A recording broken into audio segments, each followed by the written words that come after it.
What is good, everybody? It's your boy Big Reg here. We are back for another episode of Big Boy Talk. This is episode 5, and I got my main man, my co-host with me, Mr. Ghost. How you doing, sir? And feeling good, feeling great. Just signed the papers for this apartment real quick, so Okay, on to you out better here things. making moves, making big money moves. I Not big respect it. money, but better money. I that's even better right there. That's even better. That's even better. And I respect it. You know what I'm saying? So listen, we got a few things we're gonna talk about tonight.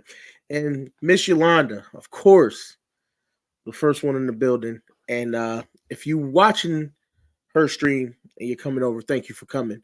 But if you weren't watching her stream, then shame on you because you missed out on great content. And we got that doubled up because Coach, Coach is in the building. Sip the Tally Films, another great content creator.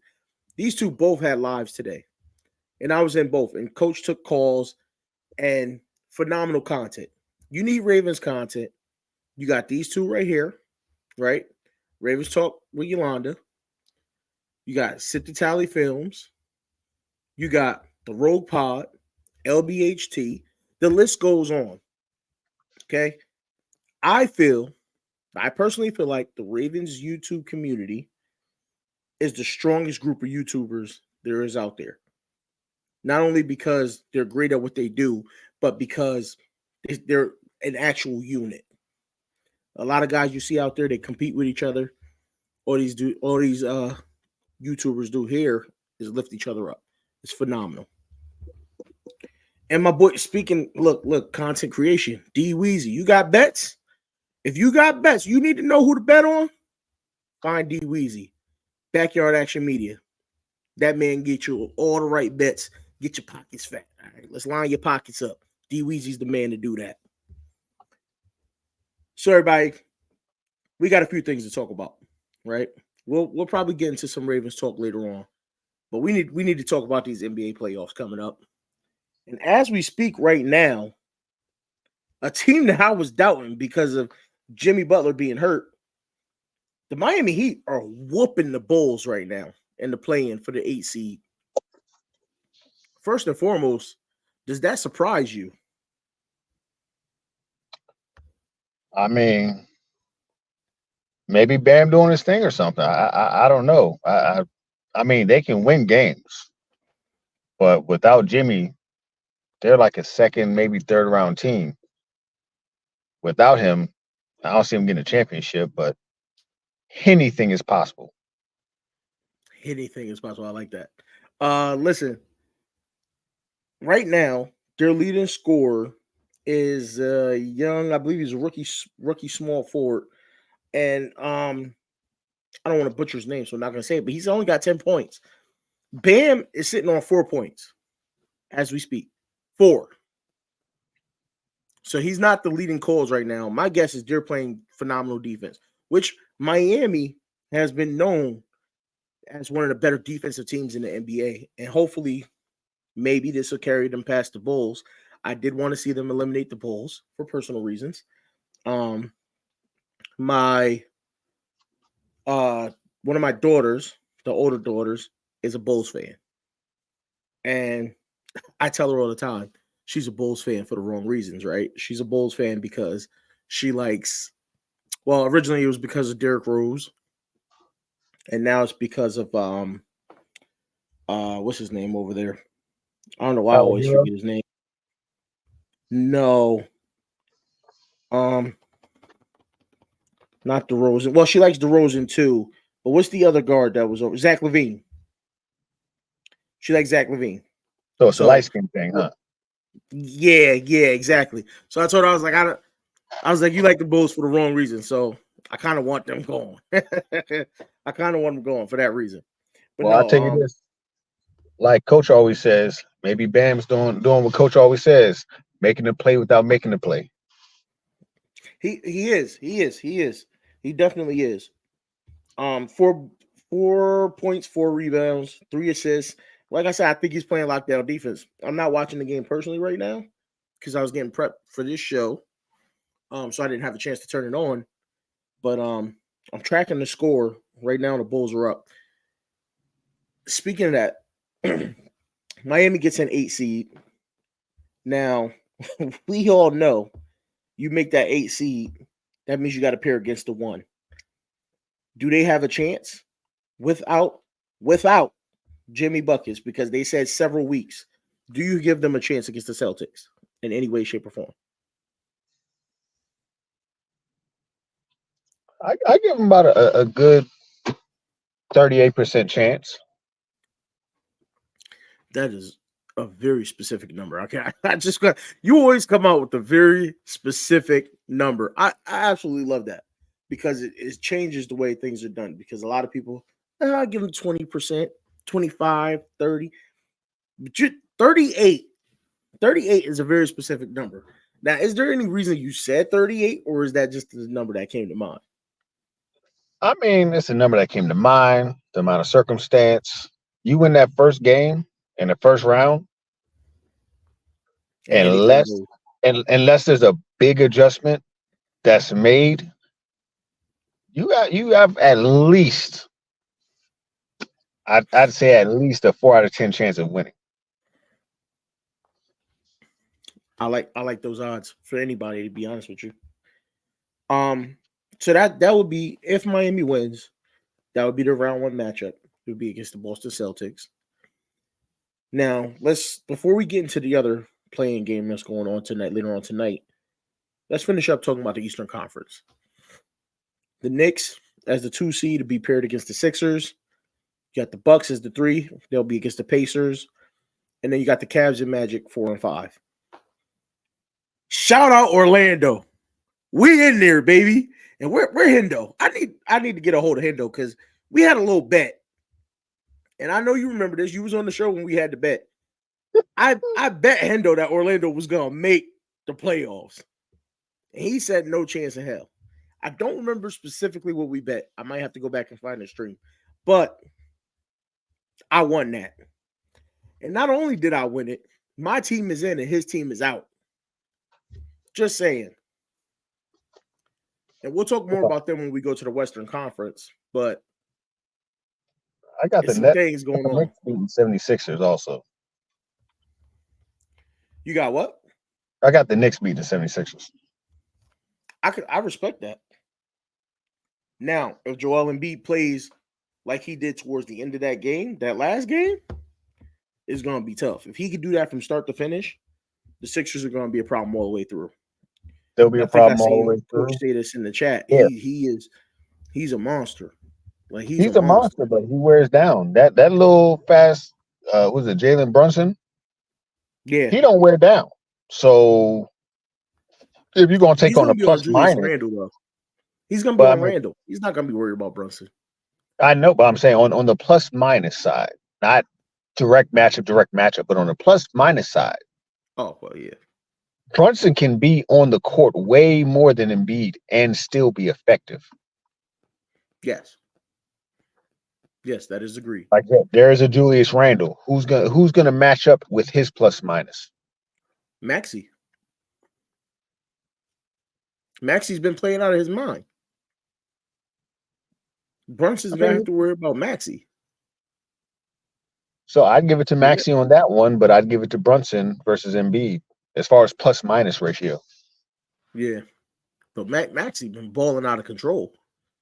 He gonna be right there, and Maxey gives them a better chance of trying to win this series than Embiid does. If I'm being honest, I love Embiid, but we've watched them win this season without Embiid. Have they struggled without him too? Yes, absolutely. But I've watched them win without him. Matter of fact, I've watched them beat my Orlando Magic without him. I mean, Embiid can bully you down until he gets tired, and then he can still bully you and get your guys tired, but he starts missing shots. Yeah, I don't know if that's going to happen because of the size difference with him and Randall. Because if he gets to the point where he's tired, then you don't want him spotting up shooting anymore, but you want him down in the post, a little post hook shot, things like that. Well, when he gets tired, he starts shooting instead of driving. He's got the shot though. But you're right. That's all in his mentality. He does slow it down and he'll sit and stand at the top of the key and wait. But I tell you what, that last game, he pulled up against when we were playing Miami. He pulled up and hit a three that he walked up on that was just it was killer. I mean, it was like a gut wrenching knife to the stomach, man. He just pulled up, was like, huh. And it was clean. You just make it sound so abusive. That's what it was, though, and that's exactly what it was.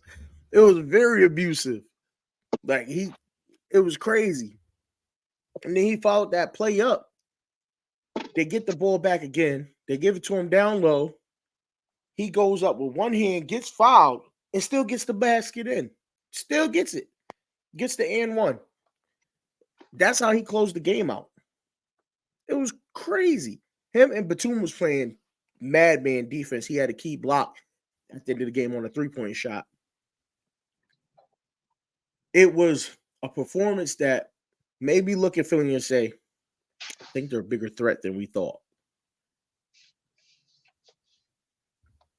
Because one could make a case that they lost a number of games on the back end of the season because they were playing inconsistent. He wasn't there. And they had that little slide. Like I said, they were playing well without him. But at the end of the season, they had a bad slide that really dropped them down in the race. They, as you can see, all the teams had about 47 wins. Even Orlando at the 5 seed had 47 wins. So they were right there. Just a matter of losing in the division and things like that. I think they were just playing lazy enough. Lazy enough? Yeah, lazy enough. Like, all right, let's play hard. And then they realize they don't really, really need it. So playing hard is relative. Okay. I don't know. I don't know how I feel about that one. If their backs were against the wall, I feel like they would have played much better if they needed to. So you think that's why they played so much better in that Miami game, because their backs were against the wall? It's like, okay, this is basically the playoff starting for us, so we got to go now. Right, got to have it. It's either die playing this game, or we ain't playing again anyways. Understandable. That's what the playoffs are all about, right? So you got the Knicks over the Sixers. Again, that's a tough one. If Embiid is healthy, I think it's a long shot, but I think the Sixers take that. But I understand.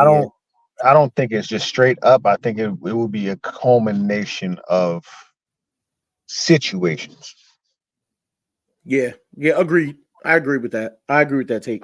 I really agree with that take 100%. Then we got the 3 and the 6. We got the Bucks versus the Pacers. Bucks. Giannis, I believe, is still out. I don't know if Giannis is back. Well, can't Dame Time and Chris hold it down? I don't think so. I think they're in trouble. Without Giannis, they're in big trouble, in my eyes. Now the Pacers, I think they're a bigger threat than people think. They got some players over there. All right. There's great potential for what they can do over there. But again, this is gonna be Giannis is out. I don't know how long he's out for. I believe he's missing game 1, though. I think it's already said he's missing game 1. So game 1, if you want to talk about a chance to prove yourself, it's in game 1. Game 1, Giannis is gone. You might as well step in there and show him, hey, you can't beat us game 1. I mean, can't Bobby step up, score about 5 or 6 more points? He can, but then you got to do with Halliburton. You got Siakam, Turner. They got a good squad over there. They have a very good squad over there. It's not one of those things, and Turner is the main reason And the combination of Turner and Siakam is the reason why I feel Giannis needs to be there for them to win that. It's going to be tough. I don't think because not only do you need Giannis for his defense, but his ability to draw the fouls on the star players of the other team. So what you're When saying he is goes it's like Mighty Ducks when you only got one of the Bash brothers. It don't really look the same. Yeah. Because he's gonna listen. The difference he provides, especially since Giannis was one of those guys that he didn't just rest on his morals. He actually went out and he worked on like his jump shot and things like that. So he's a threat mid range. He can hit the three here and there. So he's one of those guys that's real versatile, and he provides a big problem for the defense. Now, if they were missing Dame, you say, okay, well, it's just Dame. He's gonna hit some big 3-pointers. But he's not gonna really create the foul trouble like Giannis would. I mean, you could say that, but Dame wants some series with just him and CJ. And with a chance to win, and all you have to tell him is, yo, you can get to the second round, Giannis will be back. Dame's gonna black out. Hopefully. Because I've always been a fan of Dame. His chance to win a championship, and you telling him all you gotta do is make it to the second round, and Giannis got you, Dame's gonna black out. Dame's gonna score 58 points in 22 minutes if he got to. Hey, I want him to, man. I want him to show up. I want him to show up and show out, because the Bucks are one of the few teams that I think could actually stand in the way of the Celtics. Like legit stand in the way of the Celtics. You got to realize Dame is like that superstar. And it's like when you put a superstar with another superstar, that team kind of stumbles a little bit. But then when one of them is out, the other one just turns it all the way on. He doesn't defer to anybody else, and they just win. Kind of like what's a good example of that from the past? Kind of like when LeBron was in Miami. A little bit like that. Because him and D-Wade would take turns going off. If one was out, the other one would light it up. So it's kind of like that. Of course, these players aren't on those players' level, but you get what I'm saying. You get the gist of what I'm saying. Look, don't have us getting death threats, because you can't tell some people that Dame ain't D-Wade. Dame's a better shooter than D-Wade. Well, this day and age, that's all you have to do to be the ultimate star. Handles, and you can shoot from deep. They gonna swear he better than everybody but Jordan. I don't know about that. I don't know if people will go that far. The Jordan lovers, the LeBron lovers, there's too many of them for you to kind of go, Dame's better than either of the two. There's people who will say it. I'm not saying they'll get away with it, but there's people who will say it regardless. I mean, yeah, there's always somebody that'll say something outrageous. You know what I mean? Look at me. I'm a perfect example. I say outrageous stuff all the time. Yeah, like KBK is the number one corner. Hey, KBK, I'm gonna put it like this: the Ravens wouldn't be looking for a corner right now if they still had KBK. You also say KBK was the number one corner too, so I never say he was the number one corner. I said he could start. I never say he was number one. Don't put words in my mouth now. Now you're making me seem insane. I said he could start. I mean, it's kind of my job. I thought he was going to be really good. My job to make you seem insane. Like, literally. No, I'm not insane. I haven't lost it completely, like, mentally. I'm not there yet. So then we got the 4-5 matchup. And, well, wait. Before I go, were you taking the Bucks or the Sixers? I mean, the Bucks or the Pacers? I was taking the Bucks. Yeah, I'm. Again, it depends on Giannis' health. If they could get past game one, if they could win game one without Giannis, then they're going to win the series, hands down. Oh, we got a hip hop legend in the building, Mr. Galloway, who I believe on Tuesday is dropping his next project and debuting the video on his channel live. So make sure y'all tune in Tuesday, 8 p.m. Eastern. Mr. Galloway, thank you for coming through, sir. Mr. Look, Jada6. Sir, you were extended an invite to the show. You should be on here. That's what I'm gonna say. But tune in and the Jada6 channel as well. I gotta apologize to Mr. Galloway because his DM box is probably full every time I see a nice, quality, skilled rapper. You know what I'm saying? You know what I mean? You out there sending them all the hip hop artists. Hey man, the dude is Mr. Galloway is freaking. I mean, I don't know what to say about it, but if y'all haven't heard the sample, this dude's on another level. Like, he's bringing back hip hop and the music we love. All right, so I can't wait for it to drop. For me personally. So we agree. Bucks win that. If they could beat Pacers in this first game, then they win that series. Now we got my favorite matchup, the 4-5. The Cavs are 4, my Magic. Orlando! We the number 5. Orlando Magic. Orlando Magic. Orlando Magic. Oh, all right. I had to get that in. Just saying. Had to get that in real quick. What you got for the 4-5 Magic? The 4-5 matchup. On the strength of the Cinderella, I'm gonna take Magic. Let's go. Let's go. Listen. They finally got there. They know what it means to be happy to be there. Listen. They know they got to play from the first whistle to the last. A bunch of young dudes ready to ball out. That's what it is. A bunch of young dudes. And here's the dangerous thing about a young team, right? A lot of people say, "Oh, well, a young team, they don't know what it is to be in the playoffs. You know, they don't have that leadership or different things like that." I think a young team is more dangerous because they don't have fear. They come in fearless. And it's all about proving a point for a young team. Young and thugging don't give I'm up. here. Yeah, exactly. It's all about I'm here because y'all said I wouldn't be here. So let me show you why I'm here. And they about to do exactly that. My Magic, or it's our Magic, Miss Yolanda, our Magic, our Orlando Magic is about to walk into the playoffs, right? We're going to eliminate the Cavs in round 1, and we might pull a shocker in round 2.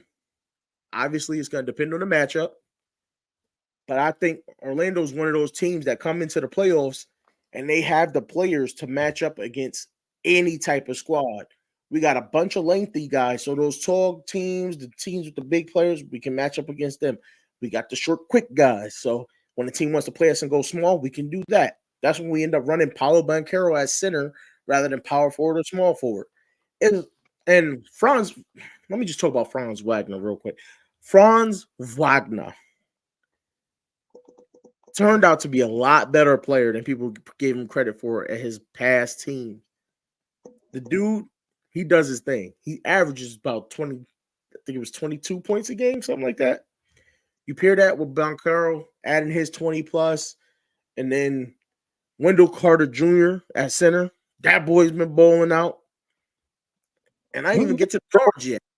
You got real in depth when we got to these Orlando Magic. Man got stats and everything. I'm just saying these my boys right here. You know what I mean? These my boys. I'm tracking. Listen, I track them. I gotta admit, I'm biased, right? Cover the general purpose of the sport. I don't always closely look at the stats because I like to go with the eye test and what I see when I watch teams play.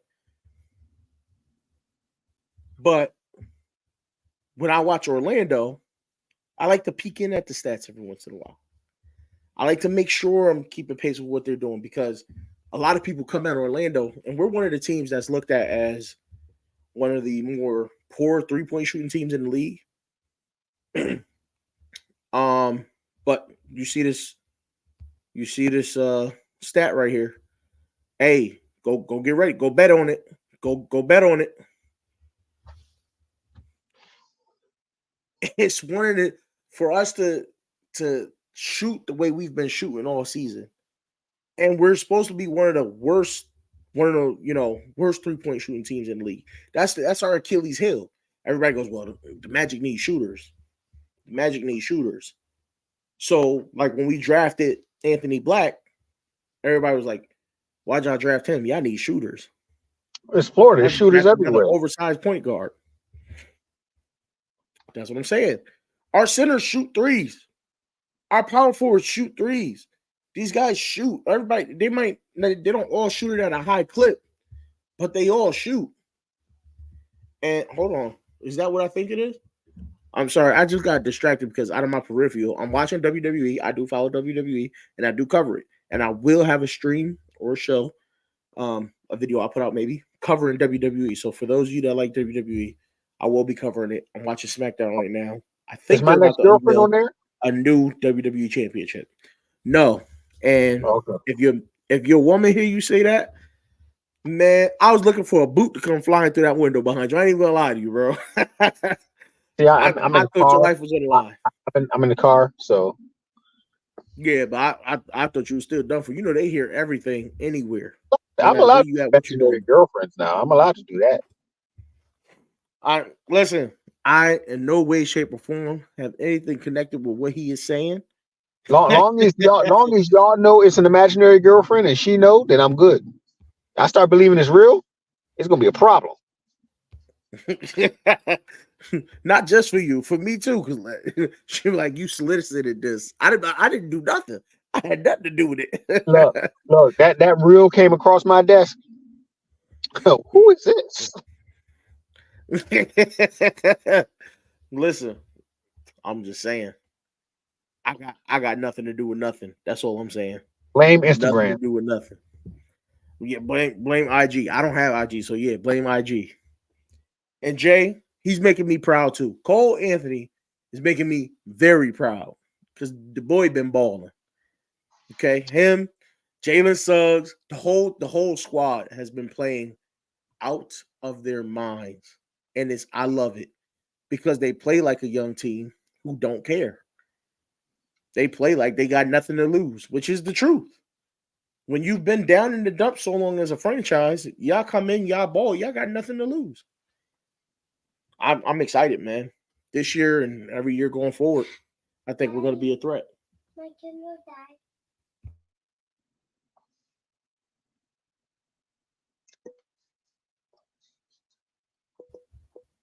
D Weezy, he felt super safe in the car, by the way.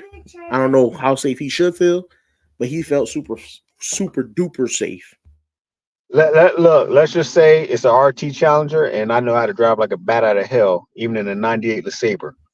I can get away. Hey, I don't know, man. I don't know. So listen, if you were giving me a dark horse from the East, we picked our first round winners. But if you're giving me a dark horse from the East to make it to the NBA final, who's it going to be? I can't give you one because I got the Bucks going with it. You got the Bucks going all the way? Giannis come back. I got the Bucks going with it. Giannis or Dame is going to shoot a three, and Giannis is just going to fly to the paint. Like, I mean, if their shots ain't dropping, they can get to the bucket. And like you said, they can put out a tall lineup. They can put Bobby, Giannis, and Chris at their 3, 4, and 5. Jada6 says his dark horse is the Knicks. That's a shocker. I like that. I mean, if I was going with dark horse, Mine it probably is, would. It would be the Knicks, but I just thought I have the Bucks winning everything. so mine is actually my Orlando Magic. That's right. I'm a homer. I'm 100% a homer. Let's go, And you Orlando. said I make you sound crazy, right? Listen, Can I watch my TV that's upstairs? go ahead. I'm 100% a homer. Hey, you want to know a 100%. secret? I'm gonna let you finish, but you want to know a secret? What? Gracie's Corner has a vegetable song.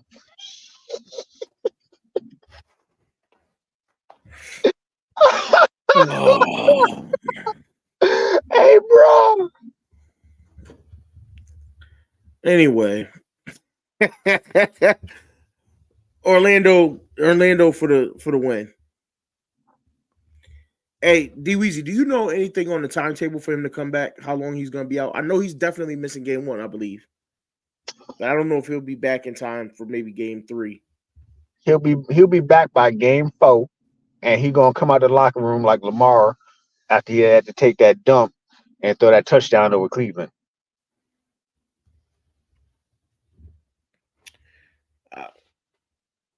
That's messed up. But I don't think he's capable of doing that. Not that first game back. You gotta realize Lamar came back in that game and played superhero, and we gonna say he had cribs. All right, stop putting him out there like that. That's what I was referring to as messed up, by the way, because you putting the QB out there. You know what I'm saying? That's supposed to be the homie. Lamar's supposed to be the homie. We can't just be if he say he ain't have to go. You know what I mean? He was cramping up. Look, if I had to drop bombs over Baghdad and then come back and throw bombs over Baghdad, I'm claiming all that glory. I don't know about that, but I'm like, yeah, I had to take a shit and then I had to shit on Cleveland. Listen, here's the thing. I think he would admit it too, but that's not the case. That's not the case.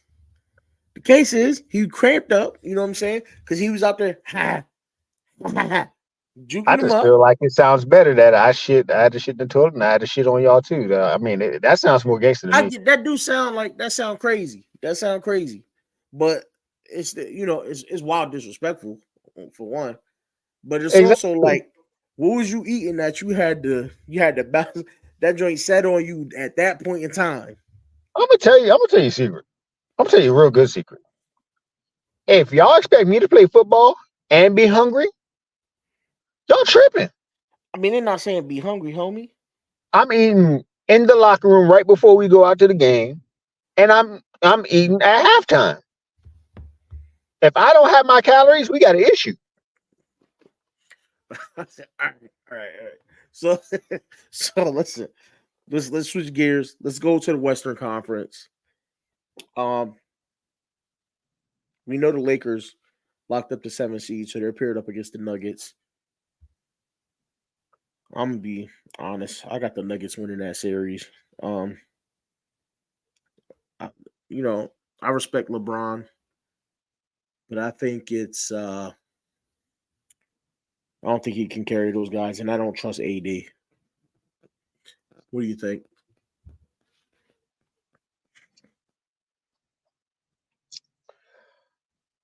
For the sake of LeBron and all the haters he already has, and Lord knows he will definitely hear from for the rest of his ever loving.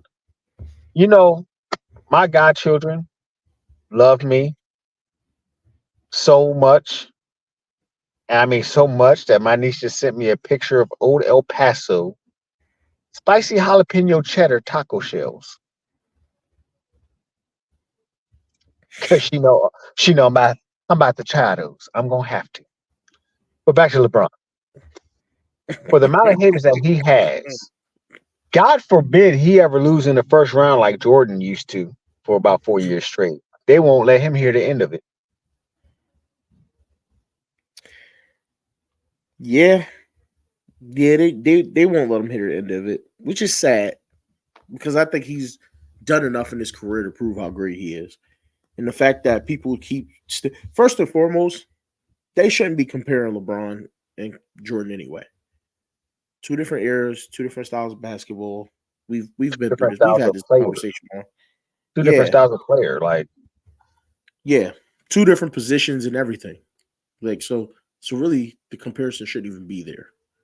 Okay, I understand comparing Kobe and MJ because they play the same position. They play the same position. same mentality. Kobe, same mentality. Kobe studied Mike's game to a T. So I understand when people bring them two up. But for me, for you to put LeBron in that conversation of him versus Jordan is just 2 different play styles. You can't really compare them. I think they're 1A and 1B, no matter what. That's just me. obviously we're not getting into the whole conversation of Wilt and all those guys, but that's just that.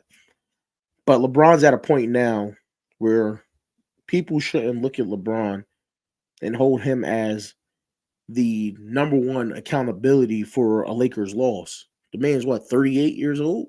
39? Yeah, I think it's 39. 38?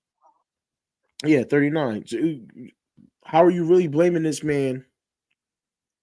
That's his sole purpose. The team loses. Who has a star like AD on there? You got D'Lo. You know what I mean? You got Austin Reeves. I mean, we could do that if we could blame Jordan for what happened with the Wizards team. I mean, yeah, we could blame LeBron too. I don't blame Jordan for what happened with the Wizards, but I can't really. LeBron just still plays so well that people think that he's supposed to be able to just do that every single night. Yeah. It's sad because you mentioned blaming Jordan for the Wizards. I don't blame Jordan for the Wizards either when he played there. He was the only guy on a team that was all young guys who didn't really, you know what I mean? Right. I mean, I'm saying people don't blame him, and I don't blame him, but you can't blame LeBron for the Lakers not being a championship team. Like, he's Exactly. old. LeBron should be a great third option on your team, not option Exactly. 1 or 1.5 every single night. Exactly. I agree 100%. And I think the Lakers have done somewhat of, and I know early on a lot of the decision making was on LeBron.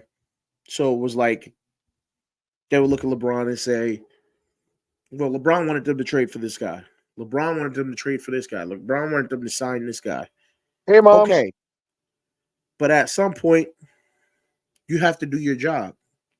And you have to sit back and say, all right, bro, Look, listen. if you don't say hi to your mama, you are not safe. Just so you know. That's why I brought her comment up. All right? That's why I brought her comment up. I was going to say it, but I can't save you now. Can I finish my statement? I just wanted to finish my statement so I ain't lose my train of thought. Look, I ain't dying with you either. So I just wanted to say that LeBron is at a point where he, like you say, he shouldn't have to be the star on the team. And you can't blame him for, like I said, when you have Austin Reeves, AD, those guys, it's their job to step up and take over games. And especially since you just paid Austin Reeves a lot of money. Like right. a lot of money. LeBron should be on his Udonis Haslam. Hey, let me give you a good 12 minutes and get up out of here. Yeah. Yeah. It should be, I mean, more than 12 because he can play at the level he can play at. So more than 12. But he should probably be giving you maybe 6 minutes a quarter. You know what I mean? 24 minutes. That's not bad.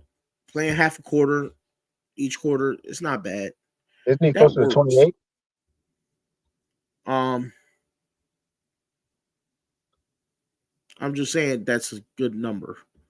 You know what I'm saying? Yeah, it's a good number, but I thought he was closer to like 28, something ridiculous like that. Like, no, I think he was playing more than that. I thought he was up over. I thought he was at like 30. I'll have to look it up. I thought he was at 30 something. Like Jay said, D'Lo and Rui, they need to play more if they got to. Like, make them play. Rui was giving you good minutes last year in the playoffs. It's saying right here. That's for his career. I'm trying to find it for this season.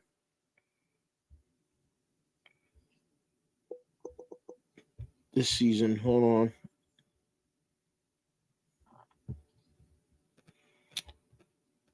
Finding everything for last season.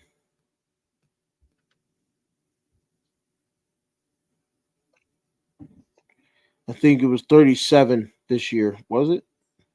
He was supposed to be getting limited to 28 to 30 points minutes per game this year, because the last couple seasons he's been averaging 37 or 37, 38 minutes per game. And I think he was back up around that same number again this year. And just the point, just the whole thought process of your 39-year-old small forward is playing 35 plus minutes a game is outrageous. And then you want him to be the sole reason for you winning a championship. I understand he's LeBron, right? He's one of those guys you hold in this high figure, and you look at him and you say, hey, if LeBron's on the team, we can't lose. Well, newsflash, Father Time is undefeated. Father Time is undefeated, and LeBron is gonna have to find some help. They're gonna have to get that man some help. I hate for it to be all on him. Father Time is undefeated, but LeBron said he ain't lost it yet. Yeah, that's true. That's very true. And Might now be losing, but he ain't lost yet. Mother, thank you for joining the show tonight. I appreciate you. Thank you. She's apparently a Lakers fan. But they gave the WWE Tag Team titles like that classic WWE Tag title look. Beautiful belts. Just had to throw that out there. Beautiful belts. I appreciate it. Triple H, we love you. You're doing a fantastic job over there. All right. Then you got the winner of tonight's game that takes the 8 seed. It'll either be the Pelicans or the Kings. Either one of them would be matched up against the number 1 seed in the West, the Thunder. Now, do you think the Pelicans or the Kings have a chance at beating the Thunder? Hell no. That's a tough one. I think that's a closer matchup than we think, but I'm going to have to go with the Thunder too. I mean, it can be closer than the 15% I give them, but they still ain't winning.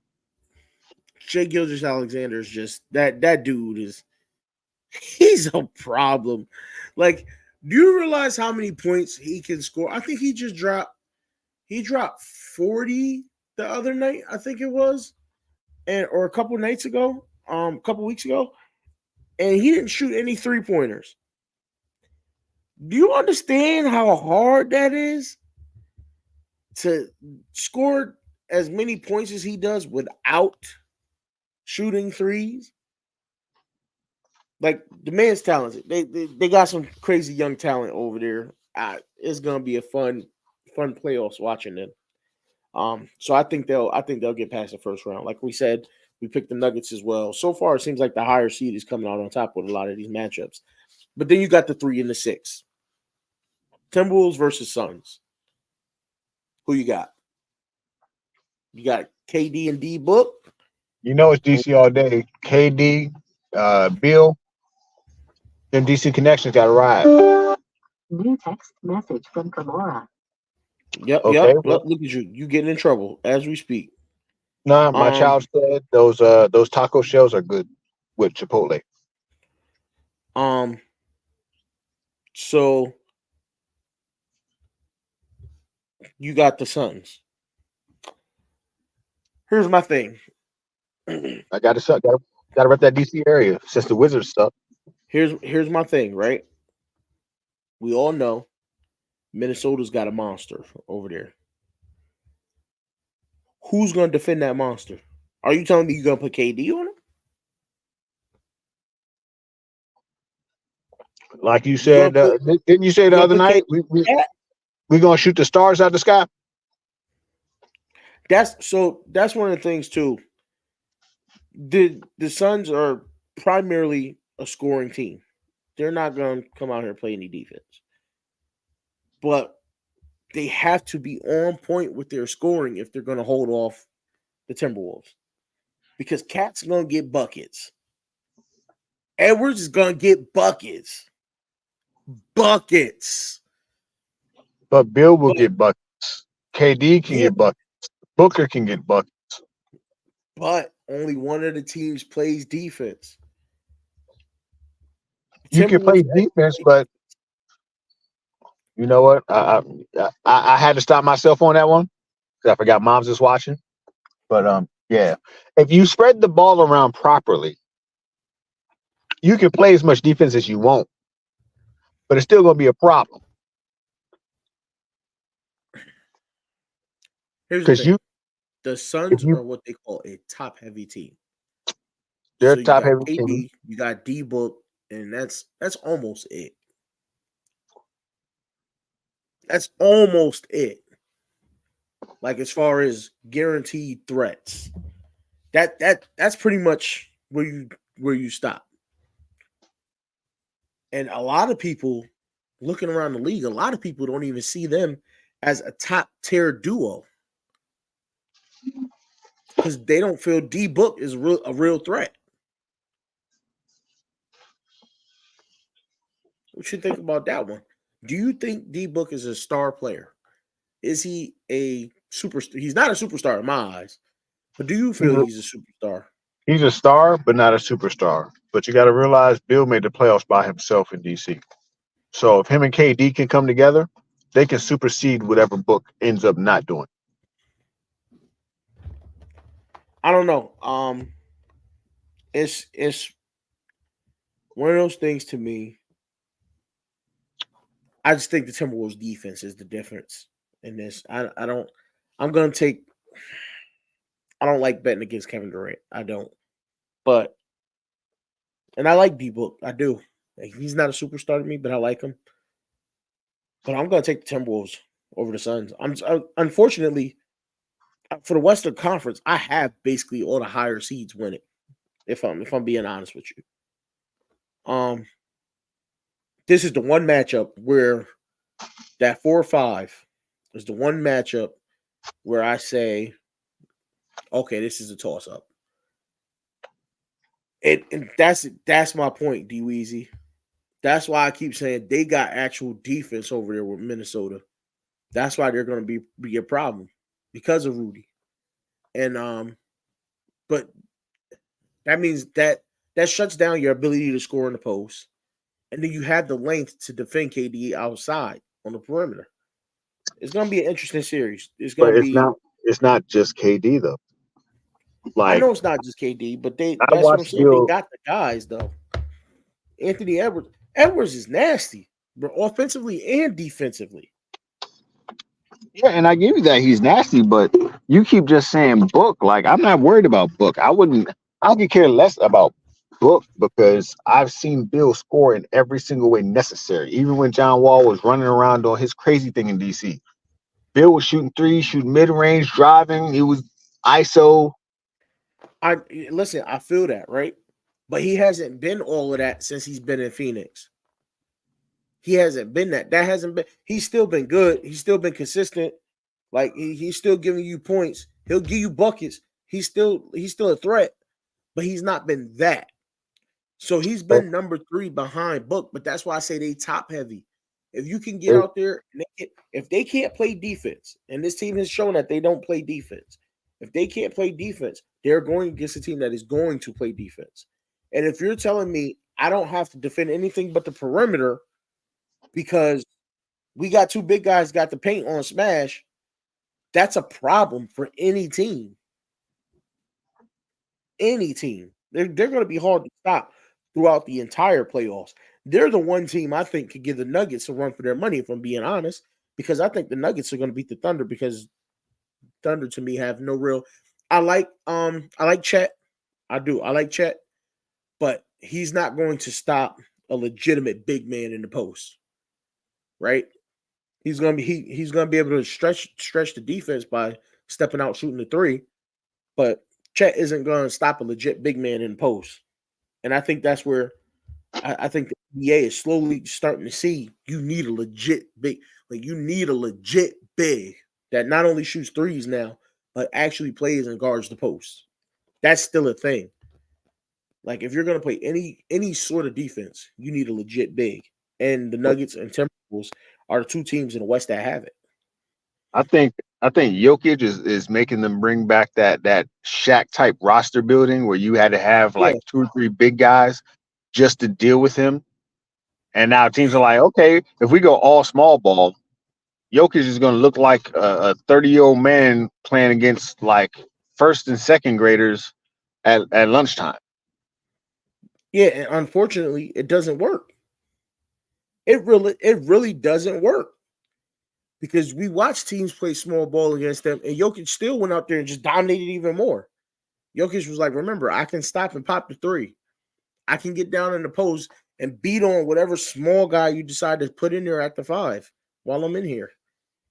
He makes it a problem. And then, they tend to drop off at times when they do play teams that go to small ball, they'll drop into that zone defense.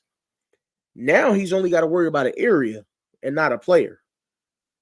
So he's legit a problem. And so that's why I got it. I got the Timberwolves being a real threat to them, to the Nuggets. But So let's talk this 4 or 5. are you saying Go ahead. Jokic it could be the most dominant player?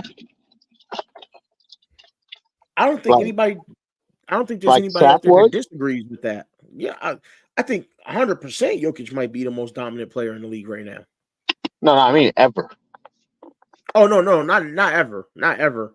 But in the league right now, he most definitely might be. Yes. Okay, so you still got your parachute on. Okay, just checking. Yeah, no, not the most dominant ever. No. Not when guys like Shaq played in the league.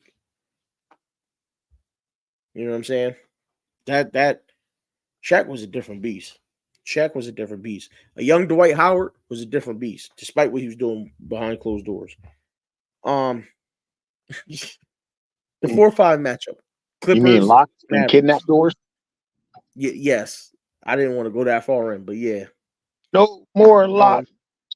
Clippers, Mavericks. Who you got?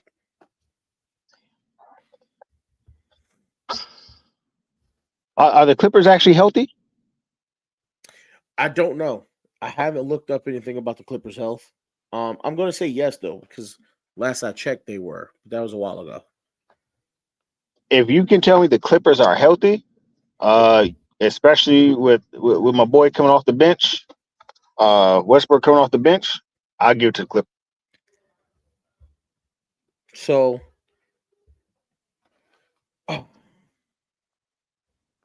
I do like the Clippers roster, right?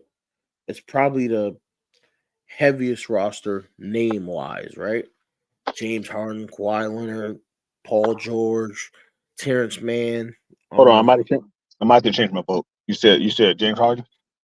Yes, I did. Westbrook. So they got a stacked roster name-wise, right? But oh goodness, it's tough. It's hard to choose against a team with names like that. Again, health is a thing, but is it enough? Is it enough for these guys? Because to me, when I watch them play, they still look clunky to me. Like they still look clunky when they play together to me. And that could just be me, and me seeing that in my eyes and my thoughts. But watching a team when they're on the court, it's almost as if pick a guy, let him dribble it out, and see what he can do. That's tough. This is a tough series for me to pick. This is a very tough series to pick because on one hand you got, and the Mavericks are essentially on offense the exact same as what I was just saying about the Clippers, because they have Kyrie Irving and Luka, which is the same thing. They're ISO ball players. I'm gonna go. Luka can really score, but they got too many guys they could throw at him on defense between Paul George, Kawhi Leonard. I'm gonna take the Clippers. I'm gonna take the Clippers in the first round. And even better, I'll give it to you. Clippers win in 6, 4-2. I'll give you Clippers 4-2 in the first round. I got it being 4-3. You got them going 7. I think it's a really close matchup. It's going to come down to the coaching strategy.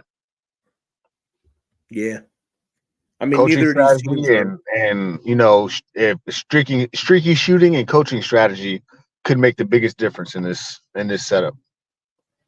So for me, the reason I said 6 is because um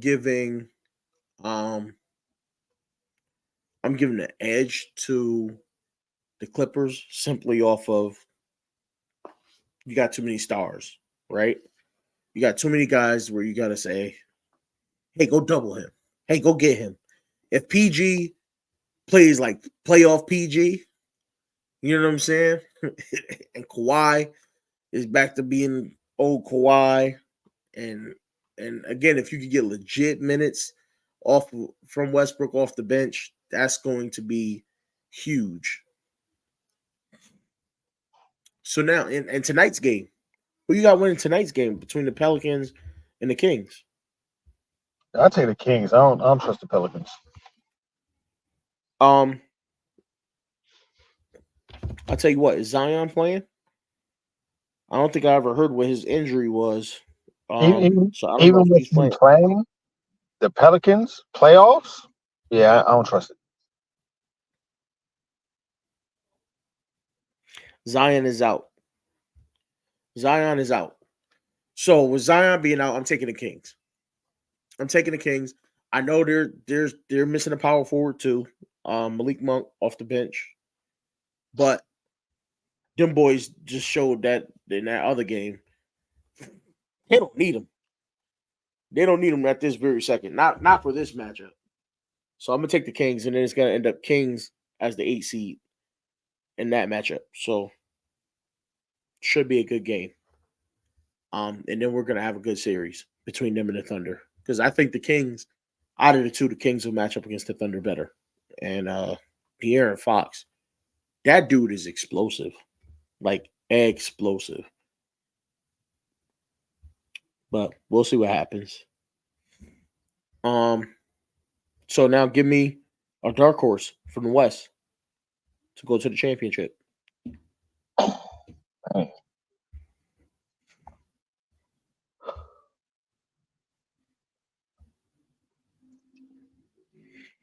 I mean, I give it to the Suns. I don't have them winning it all, but if somebody could heat up and just, you shoot from the corner, you take this corner, and you take the top of the key, we just gonna pass it around, and whoever gets the open shot just drain the 3-pointer. They could do that. Okay. For me, my dark horse from the West. I'm going a real dark horse. I want to say the Timberwolves, but to me, that wouldn't necessarily be a dark horse. They are the 3 seed for a reason. So I'll go if the Kings win tonight. That's my dark horse from the West. Because I think they've got the size and the skill to match up with anybody in the West. And like I said, I love De'Aaron Fox, man. That dude's a monster. I actually love the way that kid plays. Elite speed, like dumb elite speed. He can leap out the gym, and he can shoot. And not to mention, he's got a great supporting cast over there too. And Sabonis down low, they got a squad over there too. So just don't if they get in and somebody tries to overlook them or underestimate them, they're gonna commit problems for them. But so my dark horse championship game is the Kings, or championship series would be Kings versus Orlando Magic. And of course I got Orlando taking it all if that was to happen. Yours, sir, would be Suns versus, I believe you said for the East it was let me go Those are back the here. Knicks. The Knicks, yes. So if it ended up Knicks versus Suns, who would you take? The Suns, because I got if they were to get there, I don't have Randall performing as well as he should. I think he'll do better than he did last year, but he won't be his regular season self. Okay. I love it.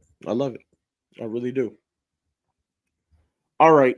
So somehow we found a way to put an hour on the board just talking NBA. We gave our first round predictions, and we've given some dark horse wins. Now, I want to touch on this just a little bit. The NFL draft is coming up. As people who are Ravens fans at heart, right? At heart. Maybe not as much openly lately, but at heart. What must happen for you to have renewed faith in Baltimore in the upcoming season? Fire Harbaugh. You know what? That's crazy. I agree 100%. But besides that, because we both know how we feel about that, if there was a move you could make, you're the GM, there's one move you could make right now, what would it be?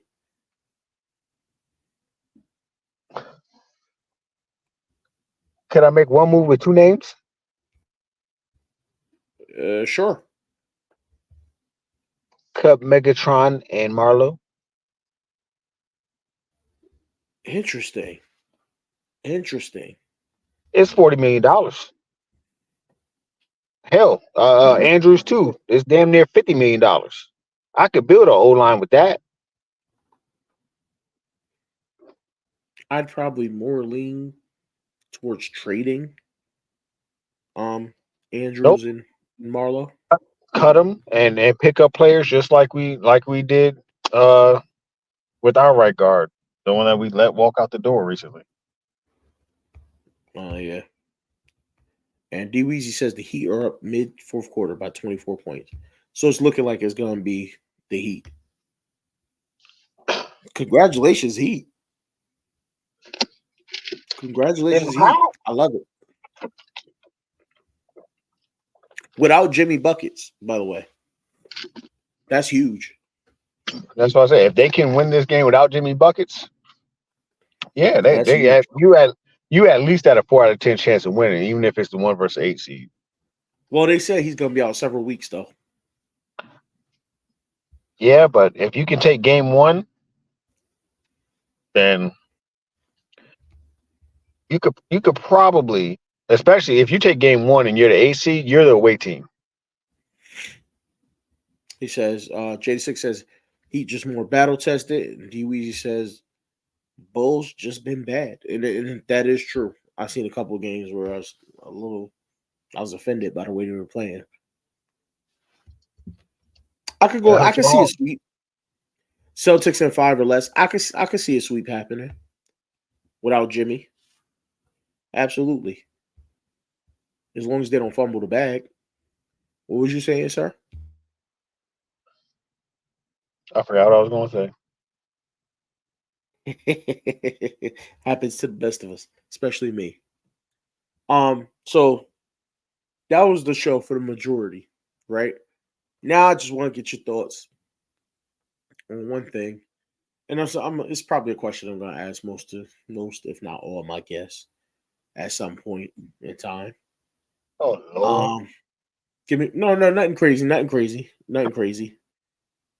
One thing from your childhood that you wish you could have right now. Or one thing about today that you could change to how it was in your childhood. Sunday dinners. Sunday dinner. Oh, nothing like a good Sunday dinner with the family, all crowded around the table.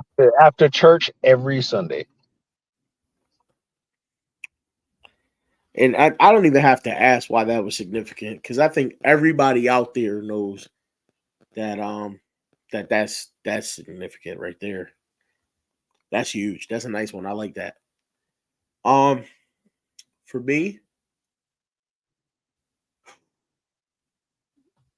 it's a bit deeper than that. It'll be more time with my father.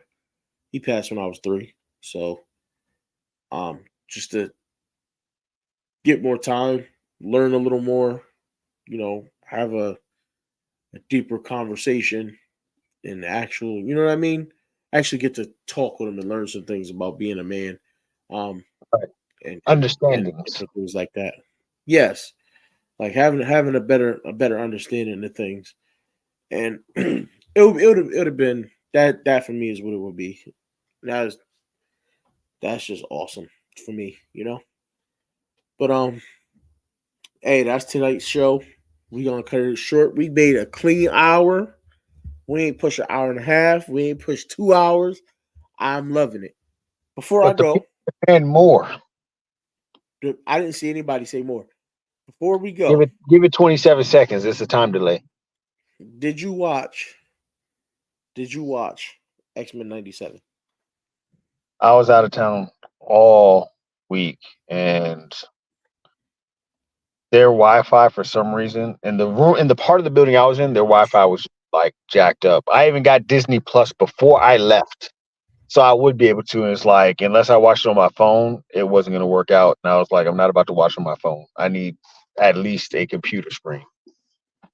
Oh man, you should have watched it on your phone. Well, You missed a I'm pretty I'm good get, episode. I'm getting the TV out of storage and stuff tomorrow, so I'm you know surprised you didn't just cast it. Where you play it on your they phone, they, but cast they it in didn't the TV onto the TV. they don't have those type of TVs.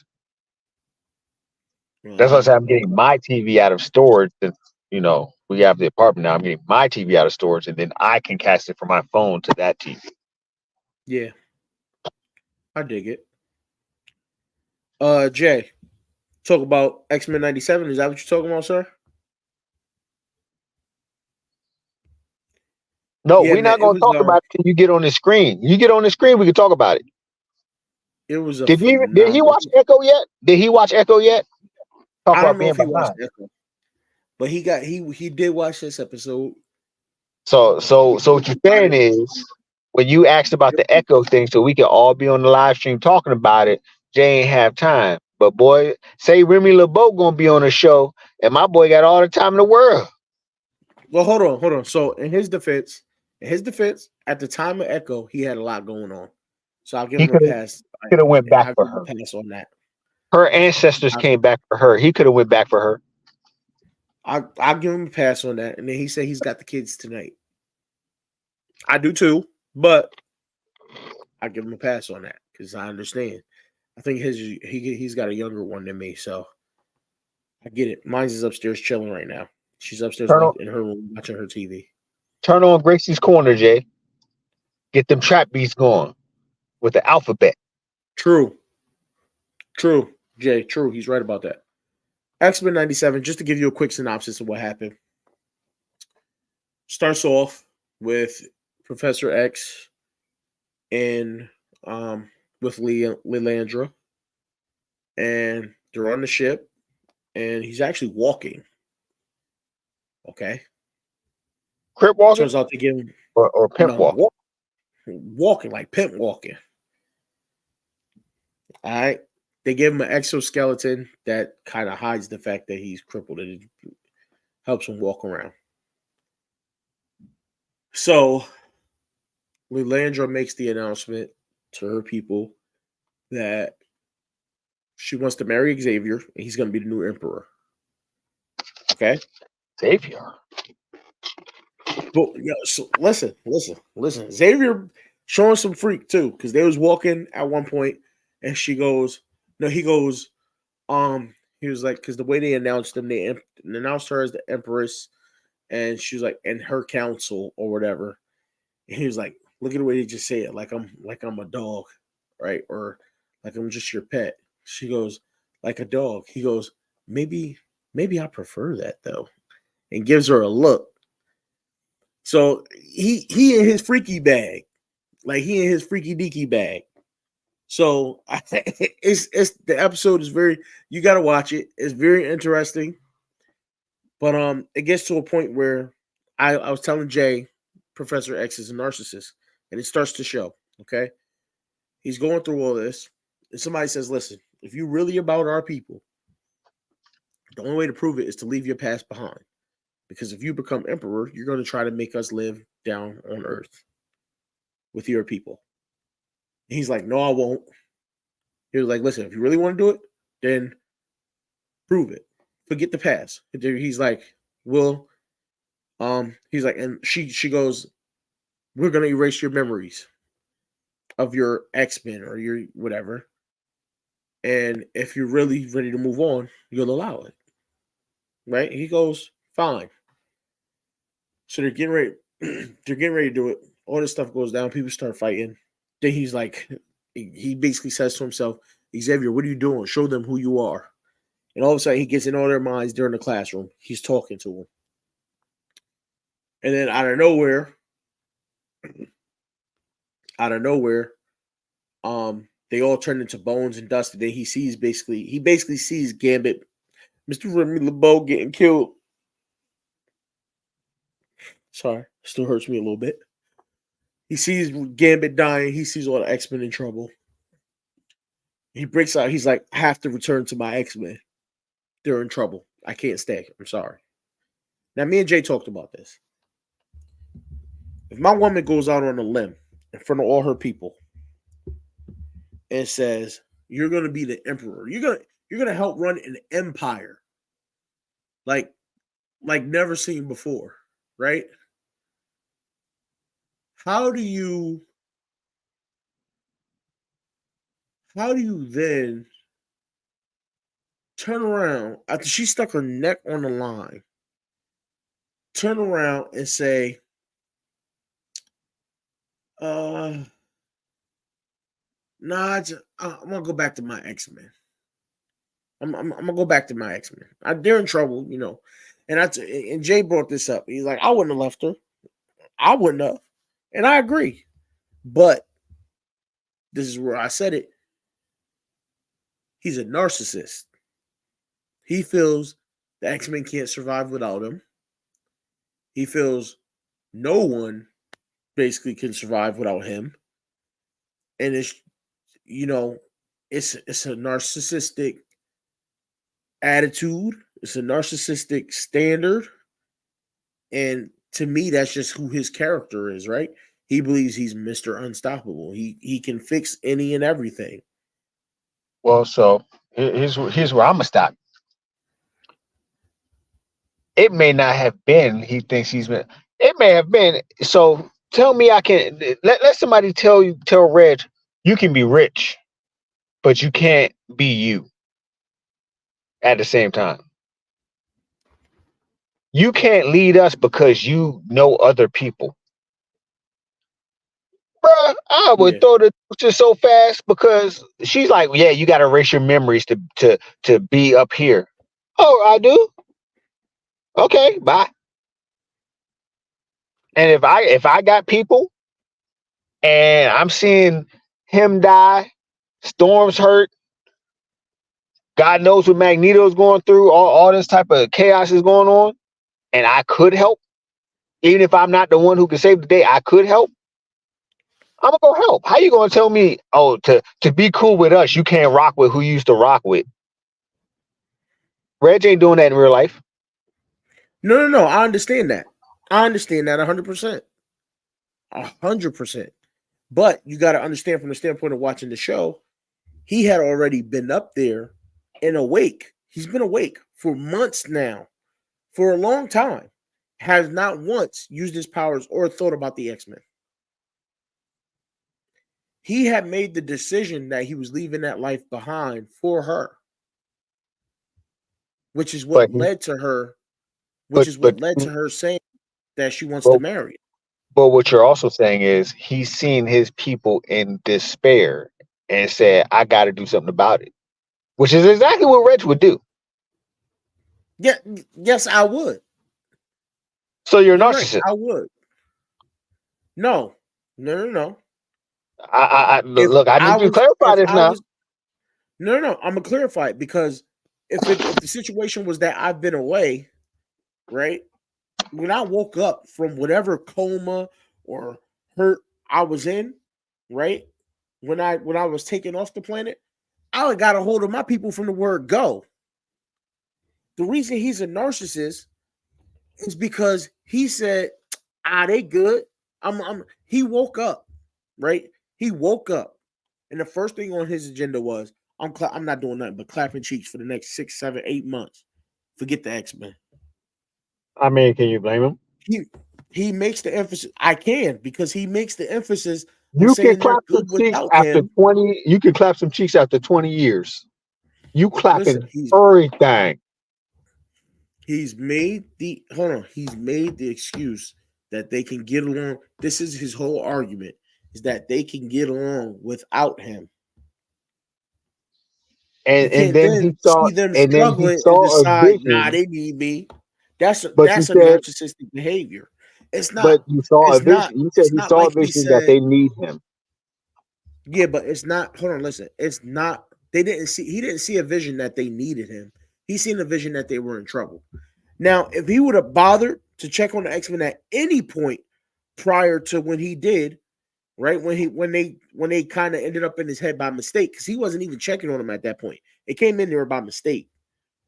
So if he would have bothered to check on, and remember, this is while he's in the argument of making the decision. Yes, I can leave them behind. You can erase my memories, and I'm fine with it. So while he's in the process of arguing that they should allow him to go through with this and allow him to be emperor, it comes out of nowhere. You know what I'm saying? But that's the divine intervention. That, oh shit, like this is what's really. Oh, they'll be all right without me. They're grown. They should be okay. And then you find out they're not okay. That's like saying, hey, my brother's going. I haven't heard from my brother in 2 months. He should be good. And then you find out that he's on drugs. You Yeah, but let won't me go ask you to your though. brother. Would you hold on, let me ask you this though. The last time you seen your brother, you were in a coma. Would you wake up from a coma and not call your brother? That's the person you were with when you got put in a coma. Is he not the first person you go in contact? I mean, he would be. Exactly my point. So he But woke up and he after, said, I'm good without him. They good without me. He woke up and decided not to use his powers to try to contact those same X-Men from the word go, just to let them know he good. Remember, they kept saying all series, he's gone, he's gone. It's kind of different without him being here. He's gone. So maybe and they don't know what where your health is at that point. They think you're dead, right? So at that point, when you wake up, you have to go, unless you're a narcissist, you have to go, let me call my people, let them know I'm okay. It's a narcissist to me, a narcissist is a person when you feel like, hey man, y'all need to worry about what I'm doing until I'm ready to worry about what y'all doing. You know what I I'm mean, saying? a narcissist in essence, if you want to go by the psychological way, a narcissist in essence would have woken up and been like, "Oh, they need me. They can't survive without me."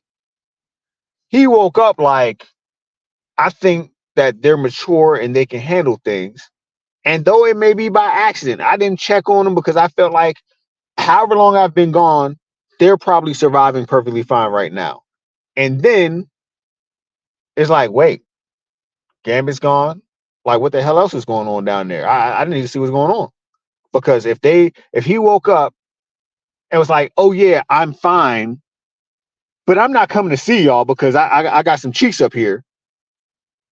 Wouldn't you be worried? That's like the father who comes and, hey, how you doing? Everything's good, and he's there for a week or two, and you're like, oh damn, I got my dad back, everything's gonna be good, and then the nigga dips off. It's more damage than good. No. For By the me, time he woke up, um, they had already started to process moving on. for me, it was a whole point of, if you remember back to the other series, when this whole thing happened, it was literally said that, we'll keep you posted on his health. That was said. That was such, it wasn't those exact words, obviously, but that was said. And you can't then just decide not to. Like, you can't wake up at that point and go, you know what, the only thing I'm gonna do now is clap cheeks. He essentially said FTK, right? I'm not gonna say F them kids. That's what he said. That's what he said. You can't then decide if you feel they're strong enough, right? If you say it is the case where he felt they were strong enough, and he was doing more harm than good by being in their lives, right? Say that's the case. Let's say that's the case. And mind you, every time it wasn't, I got to go back and help the X-Men. I got to go back and help the X-Men. He goes, I have to return to my X-Men. I have to return to my X-Men. Right? He never essentially says they need me. He goes, horrible things are happening or are going to happen. I have to return to my X-Men. Mind you, in his mind, the last of the X-Men he knew, they had a healthy Jean Grey who has the same exact powers in his, actually supposed to be stronger. So if it was the case that they needed him, she who, which we come to find out it wasn't really her, but he would have been contacted, right? So you go, okay, maybe So they'll try to reach she me. has more But that's powers, if right? they So, knew. Hold on, that's if they knew he was awake. but she He should have never been able to find him if you're like, oh, Xavier's awake. Like that should have been easy find for her. Yeah, but she doesn't know. Remember, she doesn't control the extent of her powers. He does. He controls the extent of his powers. That's the point I'm getting at, where I said she's supposed to be stronger than him. But she doesn't. They can still talk using their minds. But remember, currently, Jean isn't Jean of full strength. She's been laying in comatose for however long now. Doesn't even know which memories are hers. So she's not at full strength. But he should have. The point I'm making is he can talk to anybody psychically, anywhere. He should have made it a case to say, hey, I'm okay. Y'all good. Instead, he was like, you know what? Y'all think I'm dead. I'm gonna let it stay that way. I'm gonna clap these cheeks, live my life with no worries, and get me a new kingdom. I feel like your biggest problem is him clapping them cheeks. No, listen, I was happy for him. I was happy for him. I mean, you was happy for him. Hold on, listen. I was on the side of him staying up there. What made I him heard was narcissistic to me, a lot. Because what made him narcissistic, what turned me on the whole situation, like what turned me away from it, was the fact that he's going to leave after having his woman that he wanted to marry and settle down. He talked her into marriage. Okay, he convinced her it was good. Let's do this. After that, he then, after she sticks her neck out for her people, now these people are going to turn on her now, right? Because she wanted to marry a Terran. She wanted to marry a human. They're not with that. So they wasn't about to convinced turn their back anyway. on her. If he had to delete his memories to make them happy, they wasn't convinced any goddamn. It wasn't. So here's the thing. It wasn't it wasn't all the people. It was one person that wasn't convinced. And she was trying to. It was her sister, and her sister was trying to convince the board that it wasn't good, that he's not willing to do whatever it takes for us. And he said, in order to prove, if that's what I got to do to prove it, then yes, I'll do it. If it was that important, if they were that important to you, right? And this is what I'm saying. This is where I feel like he feels like he's above it all, because he's like, I'll do it, and fuck them kids. You know what I'm saying? But then when he feels like somebody needs him, when he feels like he can be more important than he is, and to me, that was the whole key to the story. Because staying there and being the emperor, they still would have looked at him as second tier compared to his wife. Whereas his X-Men, if he goes back, he's the guy. And I think that's what made the decision. And that's what bothers me. Because on both ends, you're staring at the same problem. He's the guy as far as the X-Men go, but he's not even a third-rate citizen as far as the rest of the world goes. So yeah, but he's not worried about that. He's looked at. You got to realize what he's looked at as in the eyes of the people on Earth now. He's looked at as almost like a president. He's like a savior, right? The people, other than the people that hate mutants, everybody's like, oh, Charles Xavier. He's held in such high esteem now. But he's still not the number one person on Earth. They're constantly mourning his death now, right? And even before he died, they were like, "Oh, he's so great. He did what it took to save us."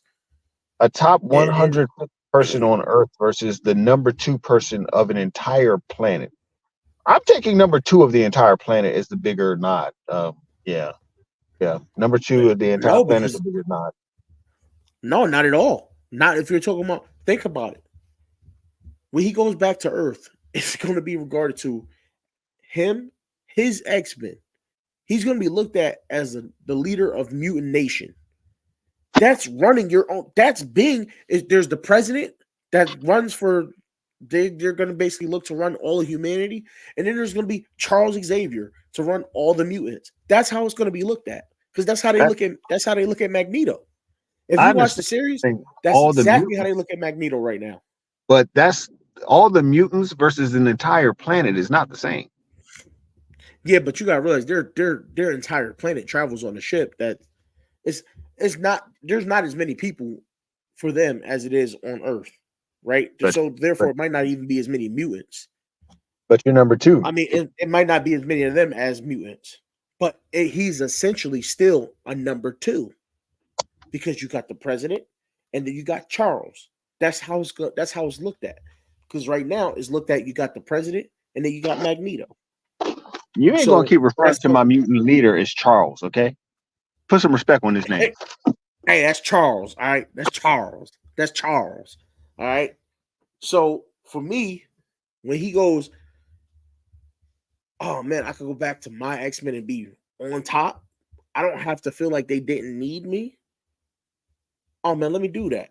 Even though I just put my woman in a bad place, now she's gonna need him, right? Because now Did he they're gonna explicit say push that, to or dethrone her. Now she's gonna get overthrown.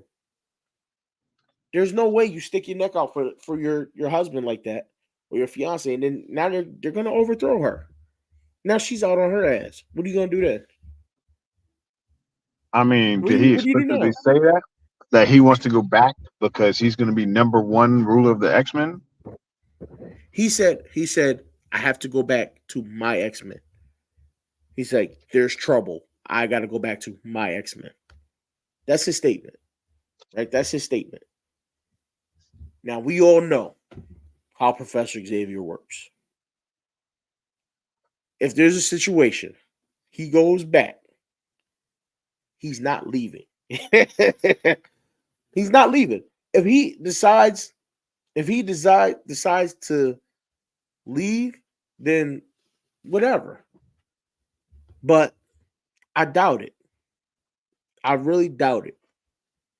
But so D Weezy, the point I'm trying to make is he wasn't. He must have got disconnected. The point I'm making is he wasn't an actual number 2 where he was going to be, emperor. He was going to have half the people didn't want him there, right? So he wasn't going to be an actual number 2. That's the point I'm making. His power, everything was going to run through his wife, and then it was going to be they talk to him, and then he runs ideas by his wife. They don't have when you run like that. It was his wife, and then it was the board, that group of people. That's why his marriage couldn't even get approved without that. So he wasn't even going to be a number 2 there. Realistically, he was going to be a 3, maybe a 4. And actually, if you count every member of the board, he's going to be like a 10. There's like 5 or 6 people up there. So he's going to be like a 7, 8 decision. You know what I'm saying? So he didn't have the power there that he would with the X-Men and leading mutants. His voice, what he says wouldn't matter. That's why he took them. He said, let me show them my power. Maybe they'll change their mind. He wasn't going to have no use anyway. If you got to prove to a board of people that they should allow you to be emperor or get married to the empress, then you ain't got no juice anyway. And that's something he had to deal with. For me, the thing that makes him, maybe I shouldn't have said narcissist. Maybe I should have said an asshole. Excuse my language. Maybe I should have said an asshole. Because you put her out on the limb and then you bounce. That's messed up to me. That's completely messed up to me. That's just my, that's how I feel about it. But to continue the episode, because now we're creeping in on an hour and a half. Let's continue the episode real quick. The other part of the episode wasn't just about that. On the other half, Storm got her powers back. And this episode was mostly about people clapping cheeks because Forge been clapping them cheeks. Forge has been clapping Storm's cheeks. And she got her powers back. And that was all about battling inner demons. That whole thing on Storm and Forge's side of the story was about battling her inner demons and her fear. And I'm happy to say Storm got her powers back. And that gives me hope for hopefully another Gambit. Whether it's maybe Gambit from another universe or they find some way to bring him back to life. I don't know. He's an Omega level mutant. So hopefully we get Gambit I back. heard a very important rumor I need you to address. And what is that? I heard there was an Easter egg that said, Colossus might be coming to X-Men 97 sometime soon. So there's been several Easter eggs for several different situations, right? I don't know how true any of them are. So I can't even address it. Because they always, if you watch Marvel's content, they always drop hints at stuff in every episode. I believe they showed Colossus on the intro to the episode.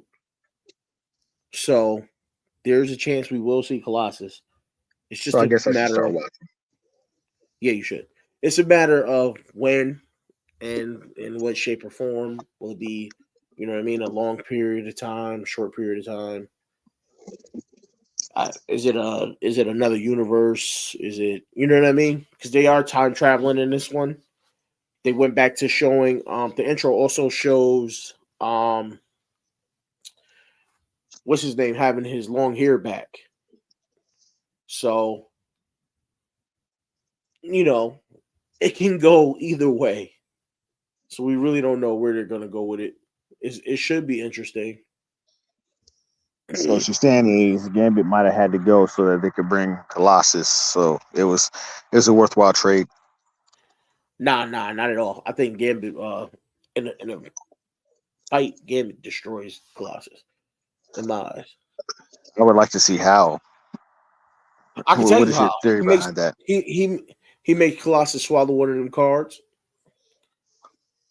Boom, it's over. How would he do that? I mean, Stick and in move. theory, Stick and move. Colossus is not half as fast as Gambit. Stick and move, brother. he's not half as fast as Gambit, but under his profile, when they list his abilities and whatnot, he's very proficient hand-to-hand combat due to much training with Wolverine specifically. Yes. But Gambit is also proficient in hand-to-hand combat, sir. Yeah, but you're talking about a guy who can fight for 3 weeks at a time without getting tired. I don't know how long Gambit's going to stick and move, but 3 weeks is a long fucking time. Yeah, but you don't have to get tired though. When you're sticking and moving, the job can get done quick. I'm still trying to see how he swallows his card. Shove that thing right in his mouth with the stick, and boom, blow him up from the inside out. Easy. Yeah, I don't see that happening. It's definitely possible. I can understand why you would defend but Colossus. you make it seem like it's going to happen 8 out of 10 times. I think it will happen 8 out of 10 times. I think cocaine is a hell of a drug, but that don't mean I'm going to try it. Same here. I won't try it either. But Gambit again. You must have. Listening to what you just said, yeah, the cocaine is doing something. Think about it this way, right? Anything that touches Gambit, he turns to that energy and explodes it. Okay? He can light anything up. He That can do the sounds same great, thing when and I Colossus see goes where to you're. touch it. I see where you're going with that theory, and before you actually get all the way there, even though the X-Men Days of Future Past didn't cover it, which I thought was completely stupid. You're probably too young to have played the arcade game in the arcade, but yeah, he can explode his skin into a projectile and recover it almost immediately. So Gambit would, let's say, make his skin glow and be like, "Yeah, you're about to die," and then he just explode his skin and kill Gambit with his own specialty. That's not how this is gonna work. Nah, that's not. Oh, first off, I did play the arcade game. Um, I did play the arcade game, right? But the the thing that would that's why an arcade game is an arcade game. So when you get into certain things, it would depend on what the explosion was that caused them to separate. And when you go into some of the powers of Gambits, it doesn't just explode and separate. It tends to disintegrate things altogether, Yeah, meaning nothing left. I understand what you're saying, but the way Gambit's powers work, he would touch Colossus and wait for that 3 to 5 seconds for the explosion to come. But Colossus could really just practically shed his skin in a projectile fashion, and his Yeah, but skin what I'm saying, regenerates so like what I'm almost saying immediately. is, yeah, but Gambit's power charges things from the inside out, pretty much. That's why you think when he does the cards, it charges from the middle out. Everything he touches charges from the In the middle middle of out. talking shit, or you want me to hear all this?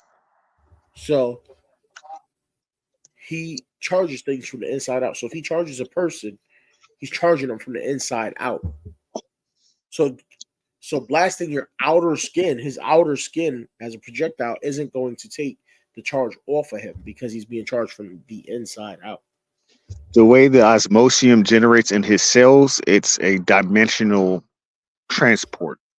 So if he were to fire off his outer skin, he would then not have those same cells and they'd regenerate. So yes, I understand you're saying it's from the inside out, but if he blew off his skin, those same cells would transfer back to the dimension that they come from and his DNA structure. And that would Yes, be but in the outer vacuums of space. So it wouldn't actually work. that wouldn't. I can't. It's hard to explain this. That wouldn't matter in this case because Saying, it's but not. I'm It's saying not just specifically, attacking.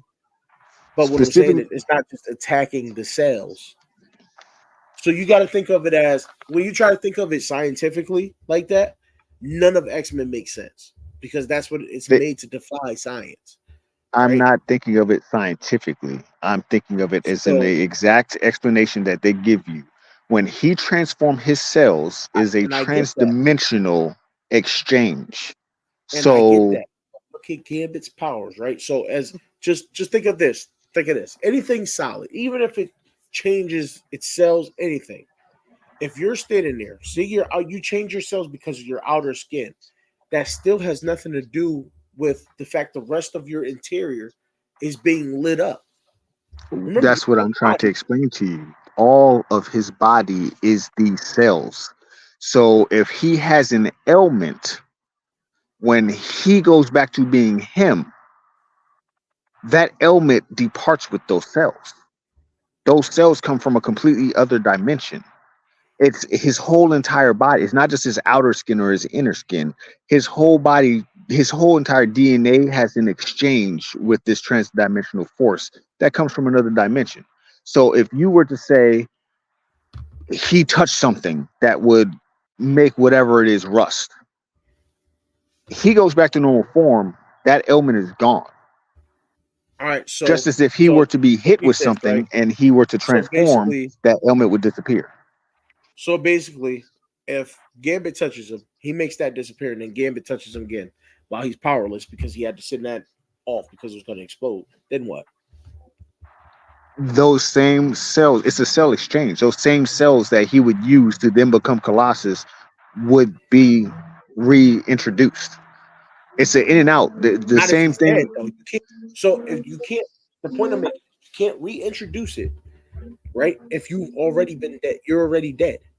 So what you're saying is Gambit cannot charge a human being. He can charge an object. he can charge a human being. Since when? He 100% can. Hold Since on. when? Give me the comic or some type of Let's put reference. Z. Want to shout out Zeke real quick. What's good, Zeke? Give you listen. It's literally the situation of he touches anything. Have you ever noticed that they've never specified what it is that he can and can't charge? It specifically specified when they came to his origin story that he can charge objects, not humans. That's So why listen, he keeps objects. But and I get that, right? But if so, basically based off of what they showed, and especially in this last episode, his abilities are much more. And you even said, I think it was you. It might have been Jay. Yeah, he had haven't Mr. touched Sinister the surface. retcon his power because he couldn't control all of it. Because Yes. he was considered an Omega level mutant who lacked the control of it. But still, in the basis But of his he's powers still- has always been objects, not Here's the people or thing. beings. Here's the thing. He's still an Omega level mutant. They said it in the episode, actually. I understand that, Reg, but you can't So- go on a theory. I need concrete. That But- everything but I'm what giving I'm you in going my off of argument is what has actually happened or transpired What I'm going before. off of, what I'm going off of though, is if his power is charged through his hands, right? That means he can charge an. Let's say it is just an object. He can charge. Let's say it's just an object. That object can be an article of clothing, anything that will then be on or in your body. Correct me if I'm wrong. Can clothes transfer kinetic energy? Because his energy is kinetic. Yes, 100%. So look. So your boy Colossus gets out of his original skin. Okay. Uh-huh. Gets stabbed in his body with a charged object. And somehow he's supposed to survive that without his powers at this point. If he is not dead, all he has to do is transform to heal all ailments. The whole thing with his physiology and this being a transdimensional metal is that if something were to happen to him in his human form, he could transform and it would automatically repair his cells because it's a cell transfer. It's a back and forth thing. The cells transfer this way and they transfer that way. So if he were to be hurt, it would automatically transfer. Just like if he was introduced to vibranium, which is the anti-metal, his skin would automatically revert back to human because it would harm his metal form in a way that it wouldn't be able to recover.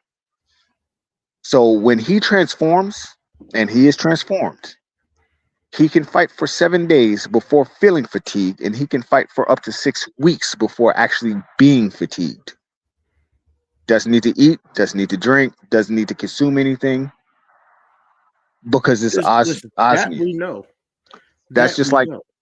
that's just like people saying, "Oh well, Wolverine could stab through his body. Marvel's already gone through it. He could scratch him, and eventually he could get to a point where he could get far enough through to damage something, but he's just not going to go right through him." Yeah, but the point I'm making is if you you basically shed your powers, right? You shed your skin, your protective skin, right? Right. And you shed it because it's about to be exploded. So you're shedding it to another dimension. Before he can repower up, this is when he would need the protection, right? Because now he's just human again. Before you can repower up, it's not like it's going to take long. Gambit's right there. Boom, you're done. It takes only a second. Gambit would have to do something that would. I think Gambit would have to basically longer than a second because it takes a matter of a second. It literally says in the bio, it takes a second for him to shed skin you have to or to bring it back up. I base that off of his actual. You got to base it off of what the reason is he's shedding the skin for. He can shed his skin. So look, if he's doing it because he got stabbed by Wolverine, okay, that's quick. Boom, boom. It's a stab wound. You take it in, you take it out. But when the whole thing is charged to explode, that takes longer than a second to explode. So what you're telling me is he's going to shed a charged skin that's going to come back on and still be charged. It's not either the that same. Or he's going to keep getting charged over and over again.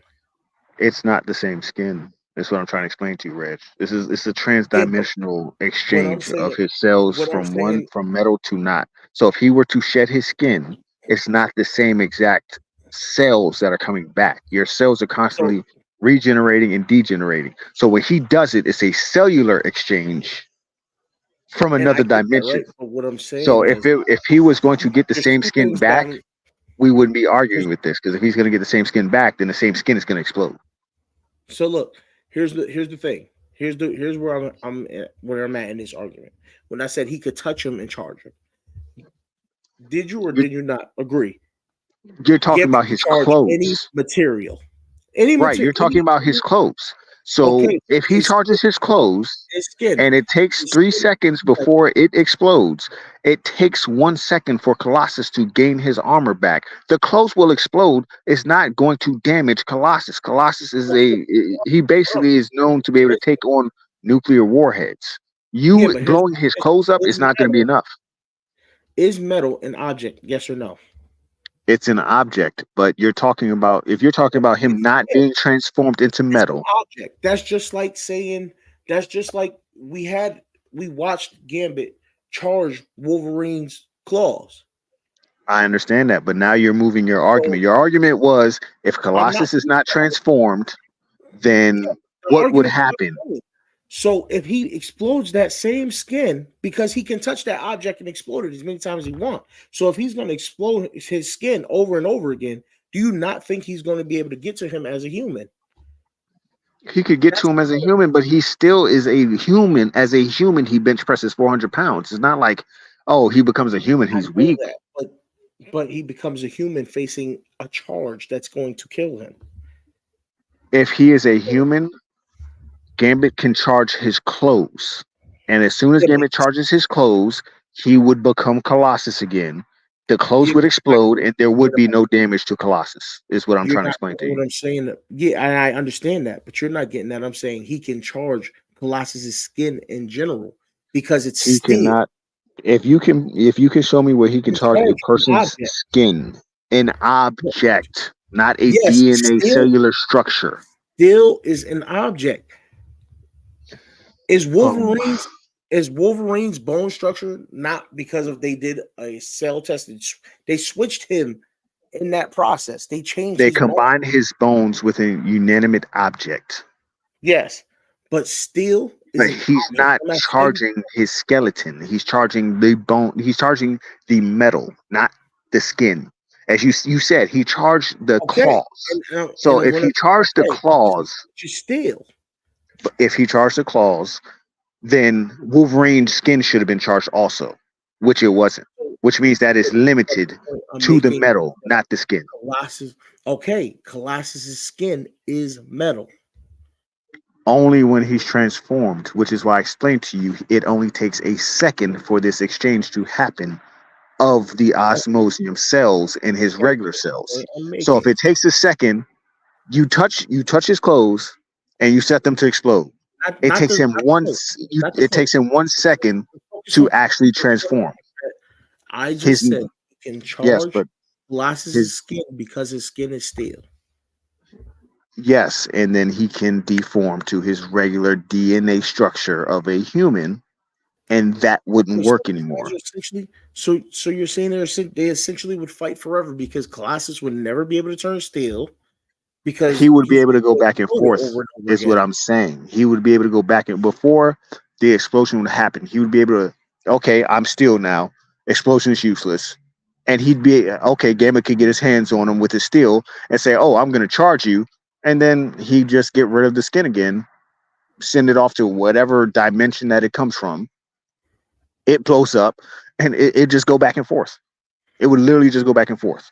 So my thing is, if it only takes a second and that skin is charged over that whole time, that means so we agree that it takes at least 3 seconds for his a gambit charge to blow up, right? Right. 3 to 5 seconds. So you shed that skin. That skin now has to wait 5 seconds to reform That's why I before was it can blow explaining up. to you, Reg. It is not the same. Every time he transformed, it is not the same skin. It But is a it's cellular exchange. so It's not the it's a same metal. skin over and over So again. So what I'm hearing is it's a minimum of 2 seconds to change skins, correct? Yes, Because when he's changing one and a skin, second. when he basically he's changing cells, he's exchanging his cells for the metal. But that metal comes from a deep space in another dimension, which nobody understands, which is why they call it osmium, because there's no metal on Earth that mimics it. So when he sheds his skin, this is something that is being basically transported to him from whatever dimension that Marvel wants to call it. They don't even explain how far away this dimension is. It actually is an exchange of what is going on in that dimension with his actual cells. So if he transformed right now, took 5 steps, shed the skin, that skin is gone. And this transdimensional exchange happens from another set of whatever that exchanges with his skin. It's not like the same thing. It's like I forgot who the hell it was. It's another person that has like a cellular exchange for their transformation. It's like different cells that die and regenerate. So if he gets the skin and he releases it, those cells die. After that cell exchange, those cells die, and he gets back to human. And then if he needs to transform again, it's basically like a new set of cells. It's just like how your body cells die and regenerate all the time. It's kind of like the same thing. Just this exchange is an exchange of cells from another dimension far away. So if he's in danger where these cells could be damaged, like if you were to throw vibranium at him, he would automatically become human again. And as soon as the threat passed, his armor would come back. But it wouldn't even be the same armor. It would be another version of the armor, but it wouldn't be the same exact cells. It's like if you cough and spit flies out, your body's gonna make more spit. It's kind of like that. It's kind of that type of deal. And it's So not even like a full lockdown. Marvel can tell you exactly how it happens. It's kind of one of these Marvel mystery things that's supposed to make him extra unique. so if I'm exploding a person from inside out, you can regenerate your cells, right? But that's I mean that's destroying your heart, your lungs, all of that. You're regenerating every bit of that. It's This not is even from a my regen. It's not even. understanding. It's not even like a regeneration. It's just an exchange. It's Okay, just so like swapping he fluids. can exchange he can exchange his heart and everything in a matter of seconds. Yeah, it's just cells. It's So it's basically just I was cells. looking at it I was looking at it as this just the skin cells alone. Yeah, like so when he transforms, Okay? So he doesn't I have the understand. organs or anything. Like he doesn't have organs or anything. If he stay long as he is transformed, consumption of anything is totally useless. Like in Deadpool when he was eating cereal, that doesn't even make sense because as long as he's transformed, he doesn't need water, air, any human necessities. He doesn't need any of it. He could, as long as he stays transformed, he could be floated through the vacuums of space because he has no requirement for sustenance. So the only way to kill him would be to strike him as he changes to his human form. As he changes, you would have to You stab him through the heart. you would have to kill him as a human, or at one point they had some weird like mutant virus that only allowed part of him to stay only allowed part of him to stay transformed at one time. So it was some odd weird thing, and I Yeah, think Mr. yeah. Sinister or Doctor Moore or the one from Genosha, she ended up finally like figuring out what it was and fixing him. But yeah, I mean, technically, like even in Marvel X-Men Days of Future Past, when the two Sentinels were like trying to pull him apart, he Yeah. literally could have exploded his skin. It's considered like a nuclear explosion. It would have pushed them off, and he could have generated a new skin like almost immediately. But in Days of Future I remember Past, him doing that in they all didn't have Infinite time for War. proper training, so their techniques were pretty much just whatever they pieced together while they were running from one area to the next, trying to stay ahead of the Sentinels. Yeah. So like people What was say, the oh, Wolverine process? could just cut him open. Like Wolverine would have to scratch him a hell of a lot to even like eventually he could get deep enough in his armor to do some type of damage, but Even if he like went it through armor, it wouldn't matter because he doesn't have organs. You would have to behead him. they said it's something that if you get deep enough you can actually damage him. Like and kill him, but it takes a hell of a long fucking time. Like I think him and Wolverine fought, and I think Wolverine has less. I think he has more wins over Wolverine than Wolverine has over him. But Wolverine is the character that they made sure he's the only character that has a victory over every single mutant at one point in time. But he also lost to Squirrel Girl, so I mean, yeah. So my thought process was, you get him out the skin and you kill him in his human form while you got a second. you could, but you have to kill him immediately because if he can reform, if he can get back to his Colossus form, he will heal. Like if he was doing anything and he broke his arm as a human, if he turns into Colossus, his cell swap would fix what the problem is. Yeah, absolutely. And that I think only in World War Hulk, where Hulk like bent his arms backwards, Xavier was like, don't untransform because I don't know what would happen if you're transformed and you become a human. I don't know what would happen because your physiology is so unique. I don't know what would happen. That arm would have been gone. The Hulk is no joke. Well, actually, World War Hulk said, you're the best fight that I've had so far. If I wasn't so mad, you could probably beat me. He was like, you might be able to beat me if I wasn't this mad. And even World War Hulk, I believe because he would. His ass will, excuse my language. Right, and even in World War Hulk, he would beat Hulk or throw him or knock him down and be like, "Look, just calm down." And Hulk would be like, "Man, f all y'all," and Hulk would just get more pissed. And then, but they went back and forth for a while, and Hulk was like, "If you." Honestly, Hulk just basically he just punched Wolverine in the head, and he was like, if a boxer gets punched in the head too much, he's useless. So he punched Wolverine in the head about 50 times, and Wolverine couldn't even walk straight. Honestly, that's how Hulk wins a lot of his fights. Is people are they're like, yo, I don't even want to fight no more. And he just keep going. You know what I mean? You got to. Well, I mean, Colossus' first thing is not to fight. Which is why I think it's pretty cool. Like he can whoop a lot of ass, but he be like, "Look, bro, we ain't got it. Okay, well, fuck. If you really want to," and then he lays hands, but he tries not to lay hands. So watching them fight was good. Watching so, I mean, actually, in theory, I believe Omega Red couldn't even charge Colossus' skin, which I don't know the full extent of his powers, but I mean. But I know he can do some stuff. Omega Red he can do some stuff with his tentacles charging, but I mean, him trying to charge Colossus's skin didn't work out for him. So I don't know how close his are to Gambit's abilities, but I mean, also Gambit being the size that that Colossus is, Gambit may need more than 2 or 3 seconds to charge Colossus's full body because that's a lot of mass. This is true. I just think with his size, the fact that he's smaller, he would be able to get around him. Colossus, because of his size, when you get in his blind spots, like his back, his shoulder area, you stick to it. If he could get behind him and stick to that area, he could take his time and charge him. And then when he blows that skin off, charges human skin right then and there. That was my thought process. Well, that would make sense, but I don't think he can charge human skin. Because if he could, I didn't mean to say charge his human skin, but like at that point, start stabbing with the stick or something that is charged. Yeah, I mean he could do that, but the only problem is you would have to get like a kill shot. Like you can't like. Yeah, that's what I'm saying. I thought that would be entirely possible with Gambit and his accuracy.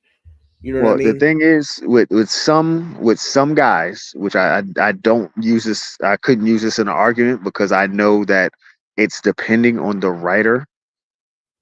Facts. Colossus' skin will generate when it's in danger. It's like what do you call that? A defense mechanism.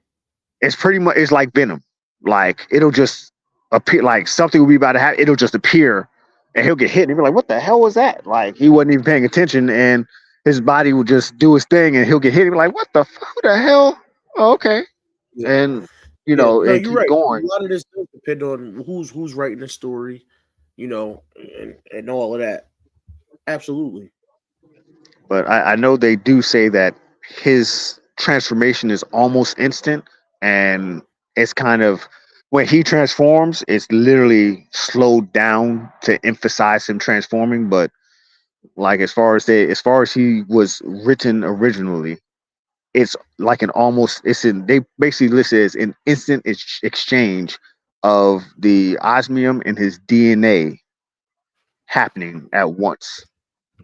And then when it's released, it's an instant exchange of his regular DNA and the osmium, which whenever he does it again, it's another exchange. It's almost like, you know, uh Yeah. I forgot what that there's some weapon the military has that once it hits water, it everything around it's just basically turned into steam. Like immediately turned into steam. I'm gonna have to ask that one. I got a couple people I could talk to about that one. But like it's considered an instant exchange of his DNA cellular structure in the osmium, which comes from some dimension of space that no one can quantify. Yeah. So listen, somehow we ended up stretching this, thanks to Jay, because we started talking about X-Men and whatnot. We ended up stretching this to 2 hours. And Jay should have popped Um, back in here with all this since he started it. yeah, he definitely should have, but he did, and I'll forgive him for that at some point. But it's been a 2 hour show, sir.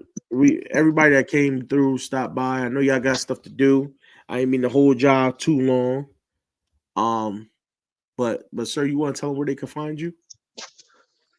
A6ghost.com and A6ghost on YouTube. And I had some Roy Rogers today. They have a wild dill sandwich. It was actually pretty good, surprisingly. Interesting. Very interesting. I was actually watching a thing for a show out here, for a food review channel out here. And he went to this spot right not too far from my house called Sahadi's Hotties. And they had special stuff for 420. It was a hot dog with mozzarella sticks, marinara sauce, and a bunch of crap on it. Me personally, I wouldn't be interested, but like that's too much going on. You know what I mean? Give me a basic. If I'm gonna eat a hot dog, it's got to be a basic hot dog with chili cheese. But he cut out. He cut out. I don't even know if he realized he cut out. But he was about to come back with something crazy right there. So the timing was perfect. So with that being said, y'all can find him 86ghost.com. Go copy you some merch. For me, you can find me here. Big Reg. Oh, he's back. He's back. You can find sorry. Nah, you good. You can find me here, Big Reg. Living Big with Big Reg for the merch on Etsy.com. And Living Big with Big Reg on TikTok and X as well. Only reason I changed the name here, I know a lot of people were asking why I went back to just Big Reg, because the name's a little long in the tooth. You're trying to tell people about your YouTube channel, name runs a little long, people get uninterested. So just Big Reg, and the show is Big Boy Talk. And next week, hopefully I'll be able to plan out the show a little better than I did this week, and we won't get stuck on one or two subjects for as long as we have. And we'll get a little deeper conversation in there for you. For those of you who like when the convo turned left, I'm gonna try to set something up real nice for you. We'll have a nice little deep conversation next week. Reg, Yeah. you want to have a show during the draft? I'm going to have a show during the draft. I Okay. don't care that everybody else is drafting. I know they got to do what they got to do. I just want to make sure you ain't gonna be screaming, "Oh my God, look who we got!" and forget about what you was talking about. No. I got it. I mean, I'll probably check it on the draft too, but and I'll be watching, coaching them stream. But I'm still gonna. I want to keep my consistency as good as I can. So I'll probably still be here. So look for me next week at 8. Yeah, man. I'm trying. So I love what I do. with this. So I'm trying to keep the consistency up. Not just for me, but for the people that have the faith in me to subscribe and watch this show. And I do it all for them, So if they'll be there, I'll be there. Well, So I think we'll be here even if they aren't there. you know what I mean? So y'all have yourselves a good night. Go watch the Kings play up against New Orleans. I'm looking for a Kings win over the Pelicans. Right now the score is 21-17, Kings up. Y'all enjoy the rest of y'all night. Thank you for coming through. We love y'all. Stay blessed. Peace. Peace.